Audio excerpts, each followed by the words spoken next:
তৃণমূল সরকারের পতন নিশ্চিত, এটাও লিখে রাখেন।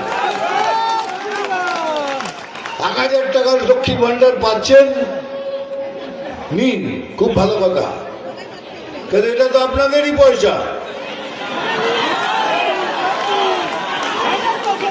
আমি একবার বহরমপুর গেছিলাম, টোটো চালকের সাথে দেখা হলো, কিরে কেমন আছিস, ভালো আছিস, 1000 টাকা করে তো পাচ্ছিস। বলে দূর দাদা, একটুখানি লিমিট ক্রস করলে 1000 টাকা পুলিশ নিয়ে নিচ্ছে, সেটাই ঘুরিয়ে ফিরিয়ে আমাকে দিচ্ছে।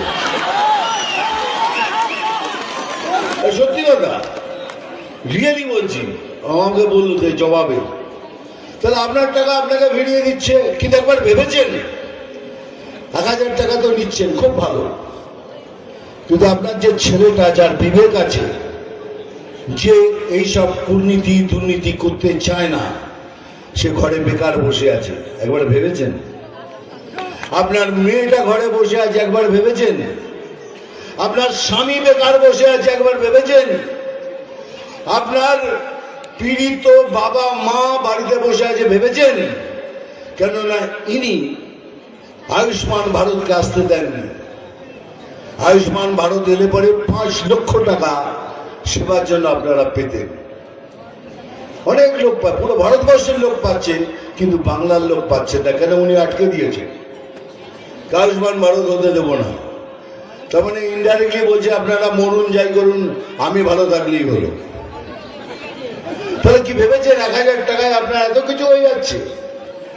হতে পারে না, হবে না। তাই দয়া করে সবাই মিলে একসাথে ম্যাক ছাতার নিচে এসে এবারে সংকল্প নিন, এই সরকারকে আমরা তাড়াবো, তাড়াবো, তাড়াবো।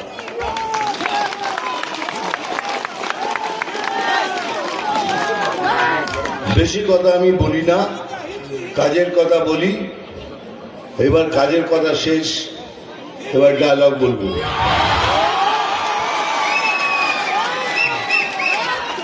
এবার ওটা তো বলতে পারবো না, কে রাঁধবো খিচুড়ি এখানে, খাবি তোরা এখানে সেখানে। এই রে সাপেরটা না রে,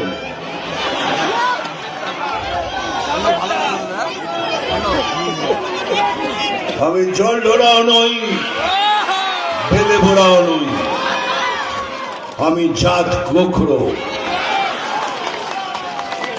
খালি দুধ আর কলা খাই। এবার একটা সিরিয়াসলি ডায়লগ বলবো, ভালো করে শুনবেন। নাম তুফান, বছরে 1-2 আসি, যখন আসি তখন প্রলয় ঘটে, আর যখন যাই, যারা নিজেকে ভগবান মনে করে তারা নিজের অস্তিত্ব খুঁজে বেড়ায়।